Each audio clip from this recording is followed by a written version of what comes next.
जय गुरुदेव। आध्यात्मिक या रूहानियत का मतलब कर्म का है। धर्म का मतलब है हिंदू, मुसलमान। किसी ने नहीं समझा। कोई मुसलमान मुझे बता दे कि कुरान की किस आयत में कुर्बानी लिखी है। कुर्बानी तो इंद्रियों की करनी थी। मोहम्मद का नूर गाय, बकरी, बिल्ली, चूहे, मुर्गी, मछली सभी में है। अगर तुम उसके नूर को दुख पहुँचाओगे तो खुदा तुमसे रूठ जाएगा और तुमको दोजख और नरकों में बड़ी मार पड़ेगी। तुमको इस बात का पता नहीं है, जो खुदा के बनाए हुए जीवों को सताता है, खुदा नाराज होकर क्या करेगा, ये आप पुस्तकों में पढ़ें। सही मार्गदर्शक की जरूरत। कलयुग का ये मलिन समय है। इस समय इंद्रियों के विकारों का है, बुद्धि के खराब होने का है। इसमें खान पान का कोई विचार नहीं, चाहे अच्छा खाना हो या बुरा, केवल खाने से मतलब है। इसलिए आज के युग में इन आचार्यों की जरूरत है जो सही मार्गदर्शन कर सके। जब तक महात्मा सब के बीच आकर प्रेम का, सदाचार का, अनुशासन का पाठ नहीं पढ़ाएंगे, तब तक स्त्री पुरुषवाद, बच्चों का चरित्र बल उठ नहीं सकता। इसलिए आज के युग में महात्माओं की विशेष जरूरत और आवश्यकता है। हम धर्म से गिर गए, कर्म से गिर गए तो हमारे पास बचा ही क्या। हम झूठ बोलते हैं, धोखा देते हैं, दूसरों की निंदा आलोचना करते हैं, दूसरों की बहू बेटियों को कुदृष्टि से देखते हैं, क्योंकि हमारा चरित्र गिर गया। विषय विकारों की लपेट में हम शिकार कर रहे हैं। जब हमारा हर तरह से पतन हो गया तो हम अपने आप इस दुनिया में राजनैतिक विधान के अनुसार उठ नहीं सकते। राजनैतिक विधान में प्रेम का प्रचार नहीं है और ना ही बंदोबस्त का प्रचार है। जब प्रेम का प्रचार होता है तब इंसानों के अच्छे विचार उत्पन्न होते हैं। जब मनुष्य हर प्रकार से गिर जाता है कि अपने परिवार से, अपने कुटुंबियों से, अपनी बेटियों से, अपनी बहनों से इतना तंग आ जाता है, इतना आतंक छा जाता है कि वो फिर सोचने लगता है कि हमारा जीवन कितना क्लेशमय हो गया है। बिन महात्माओं के सुधार असंभव। प्रेम का प्रचार जो महात्माओं द्वारा होता था, उसमें न होने यानी उसके न होने से गृह युद्ध हो गया। ऐसा कोई परिवार नहीं है जो अपने परिवार के आदमी से दुखी न हो। पहले गृह युद्ध, उसके बाद समाज युद्ध और उसके बाद राजयुद्ध।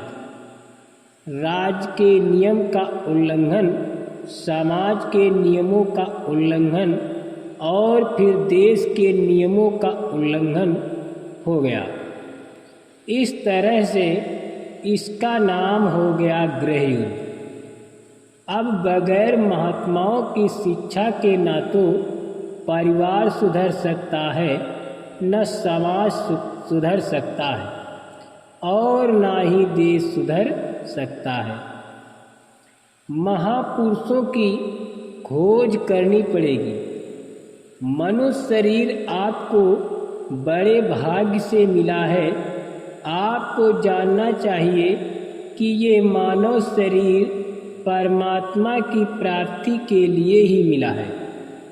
आप अपने समय को दुनिया के कामों में ही व्यर्थ न गंवाएं। धीरे धीरे समय जा रहा है और एक दिन वो मालिक अपने लोगों को भेज देगा और कहेगा कि मेरे मकान को खाली करो। बस धड़ाम से ये शरीर जमीन पर गिर जाएगा।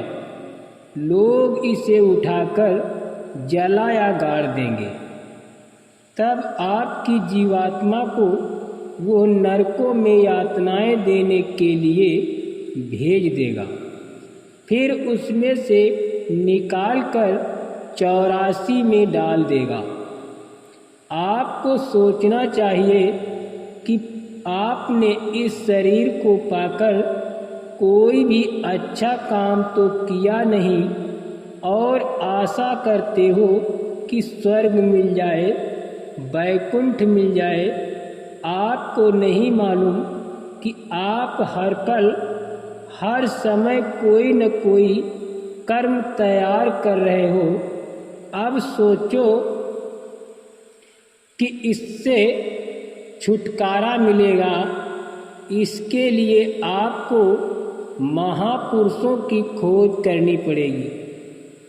वही आपको इससे छुटकारे का रास्ता बताएंगे और नरक 84 की यातनाओं से बचाकर कर्मों का भुगतान कराकर आपको यहाँ से अपने घर, अपने सच्चे घर जाने का मार्ग बताएंगे। तभी आपको असली आनंद मिलेगा। मनुष्य शरीर बड़े भाग्य से मिला है। बच्चा हो, बूढ़ा हो, स्त्री हो, पुरुष हो, पति हो, पत्नी हो, मित्र हो या शत्रु हो, जितना जितना समय लेकर हर आदमी आया हुआ है, उतने ही दिन एक दूसरे का संबंध रहेगा। सभी लोग इस कर्म क्षेत्र भूमि में सब कर्म करते धरते एक दिन ये जीवन लीला समाप्त कर देंगे। जिसका जितना हक जिस जिस पर है वो उतना अदा करना होगा। ये लेन देन का कारखाना है। जो करता है वो पाता है। कोई पति बनकर आएगा, कोई पत्नी बनकर आएगी, कोई पुत्र बनकर आएगा, कोई पिता बनकर आएगा, कोई मित्र बनकर आएगा। इस अवधि में आकर अपना लेन देन करते हैं। कोई 10 साल के लिए आता है, कोई 20 साल के लिए आता है, कोई 50 साल के लिए आता है। किसी की आयु कम है, किसी की ज़्यादा। मौत तुम्हारा पीछा कर रही है। इसी थोड़े जीवन के लिए तुमको परमात्मा को पाने का काम करना है, ताकि तुम्हारा रोना धोना और मौत की वो हालत न आए। फिर भी दोबारा 84 और नरकों में न भटकना पड़े। तुम साधना के द्वारा मौत पर विजय प्राप्त कर लो, ताकि उसका खौफ न रहे। जब समय पूरा हो तो खुशी खुशी इस पंच भौतिक किराए के मकान को मकान मालिक को सौंप दो। यदि जीवन काल में तुमने ये काम नहीं किया तो याद रखो, मौत तुम्हारा पीछा कर रही है और तुम उसके जालिम पंजे से बच नहीं सकते हो। इसलिए तुम महात्माओं के निकट आओ, जब तुम्हारा सभी काम आसान हो जाएगा। पर स्त्री गमन महापाप। सभी सत्संगी स्त्री पुरुष बच्चे साप्ताहिक सत्संग में अवश्य शामिल हो। अपनी सामर्थ्य के बाहर कोई सत्संगी अपना कदम न रखे। आपस में प्रेम सब में रखो। किसी के घर में अंडा, मांस, मछली, शराब का सेवन न हो। मांस खाने वालों और बुरे आचरण वालों से सावधानी पूर्वक बर्ताव करें। सत्संग में आकर पर स्त्री गमन करने वालों को भारी दंड दिया जाएगा। रिश्वत त्यागना जरूरी है। जल्दी समीप में आओ। जो लोग प्रभु को पाना चाहते हैं, शिव नेत्र खुलवाना चाहते हैं, स्वर्ग, वैकुंठ, शिवलोक, विष्णुलोक, ब्रह्मलोक, चंद्रलोक, शक्तिलोक, ईश्वरलोक में जाना चाहते हैं तो जल्दी समीप में आवें। इन लोगों के आनंद को पाकर तुम खुशी से नाच उठोगे और प्रतिदिन शरीर, परिवार और सामाजिक कार्यों से निवृत्त होकर तुम इन्हीं लोकों में आकर रहना पसंद करोगे। जो प्रेमी साधना में लगे हुए हैं उनकी यही हालत प्रतिदिन हो रही है। लोग भ्रमित हो जाएंगे, आगे कितने जय गुरुदेव बाबा बनेंगे। सत्संग एक ऐसा अखाड़ा है जहाँ हर तरह के दांव देकर मन को परास्त किया जाता है। मन को कैसे परास्त किया जा सकता है, इसे महापुरुष ही समझते हैं। किसी भी बाहरी साधन से ये मन काबू में नहीं आता है। जब इस पर सत्संग की चोट लगती है तब ये धीरे धीरे इसको शब्द, इसको नाम का रस मिलने लगता है।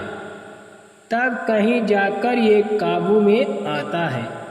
ये मन काल का वकील है और जीवों को हरदम बहकाता रहता है। जीवों को बहकाने के अनेकों रास्ते हैं। अभी क्या देखते हो? अभी तो कितने जय गुरुदेव बाबा बनेंगे और लोग भ्रमित हो जाएंगे। जो नकल करेगा वो मार खाएगा। इसलिए सब लोग संभल ले रहे। पहले से आगाह कर देना मेरा काम है ताकि आगे कह न सकूं। जीवात्मा की खुराक नाम यानी शब्द है जो भजन में मिलेगी। रोते हुए पैदा हुए, जीवन भर रोते रहे, अंत में रोते रोते चले जाओगे। जय गुरुदेव।